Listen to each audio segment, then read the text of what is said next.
Black ഷെയ്ഡിലുള്ള കോട്ട silk tepchi ഫാബ്രിക്കിൽ യോക്കിൽ ഇങ്ങനെ ഒരു പാച്ച് കൊടുത്തിട്ട് അതിനകത്ത് ഫ്രഞ്ച് നോട്ട്സും മിറേഴ്സും ഒക്കെ വന്നിട്ട് അതിൻ്റെ കൂട്ടത്തിൽ പ്രിൻറ്റഡ് ഷിഫോൺ ദുപ്പട്ടയും വെയർ ചെയ്തിരിക്കുന്ന രണ്ട് എലഗൻ്റ് ആയിട്ടുള്ള സൽവാസാണ് ഈ ഒരു വീഡിയോയിൽ നമ്മൾ കാണാനായിട്ട് പോകുന്നത്.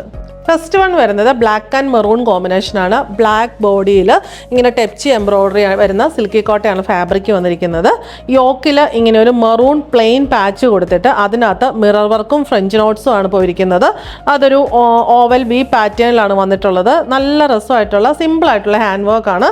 ഇതിൻ്റെ ബോട്ടം വന്നിരിക്കുന്നത് മെറൂൺ ഷെയ്ഡിലുള്ള സോഫ്റ്റ് കോട്ടൺ ബോട്ടം, ദുപ്പട്ട വന്നിരിക്കുന്നത് മെറൂൺ ഷെയ്ഡിലുള്ള ഷിഫോൺ ദുപ്പട്ടയിൽ ഇങ്ങനെ ഫുള്ള് ബ്ലോക്ക് പ്രിൻസ് ആണ് വന്നിരിക്കുന്നത്. മെറൂൺ കോമ്പിനേഷനുള്ള പ്രിൻസ്. ഷിഫോൺ ദുപ്പട്ട എല്ലാവർക്കും ഒരുപാട് ഇങ്ങനെ ഒതുങ്ങി കിടക്കുന്ന ദുപ്പട്ട ഭയങ്കര ഇഷ്ടമാണ് യൂസ് ചെയ്യാൻ. ഇത് നമുക്ക് റെഗുലർ വെയർ ആയിട്ട്, ഫംഗ്ഷൻ വെയർ ആയിട്ട്, ഓഫീസ് വെയർ ആയിട്ടും ഒക്കെ യൂസ് ചെയ്യാൻ പറ്റിയ, ഹാൻഡ് വാഷ് ചെയ്ത് യൂസ് ചെയ്യാൻ പറ്റിയ ഒരു സൽവാർ സെറ്റാണ്. നെക്സ്റ്റ് വൺ വരുന്നത് പാറ്റേൺ എല്ലാം സെയിം തന്നെ. ബോഡി സിൽക്കി കോട്ട ഫാബ്രിക്കിൽ ആദ്യത്തത് കുറച്ചുകൂടെ ലൈറ്റ് ആയിട്ടുള്ള ഒരു എലിഫന്റ് ബ്ലാക്ക് ഷെയ്ഡാണ്. ഇത് വരുന്നത് നല്ല ഡാർക്ക് ആയിട്ടുള്ള ബ്ലാക്ക് ഷെയ്ഡാണ്. ഇവിടുത്തെ പാച്ചിൻ്റെ ഷെയ്ഡ് ഇവിടെ സ്ക്വയർ പാച്ചാണ് വന്നിട്ടുള്ളത്. റസ്റ്റ് ഷെയ്ഡിലാണ് പാച്ച് വന്നിട്ടുള്ളത്. ഇവിടെയും ഫ്രഞ്ച് നോട്ട്സ് മിറർ വർക്കും തന്നെയാണ് വന്നിട്ടുള്ളത്. പാച്ചിന് ചുറ്റും പൈപ്പിംഗ് ഒക്കെ രണ്ടിലും വന്നിട്ടുണ്ട്.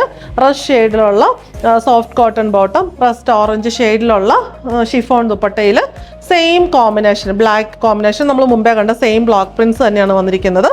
ഇതുപോലുള്ള ഒരുപാട് കളക്ഷൻസ് നമ്മുടെ സ്റ്റോറിലും ഓൺലൈനിലും അവൈലബിൾ ആണ്. സ്റ്റോറിൻ്റെ ലൊക്കേഷൻ വരുന്നത് പാലാ തൊടുപുഴ റൂട്ടിൽ കരിങ്കുന്നം.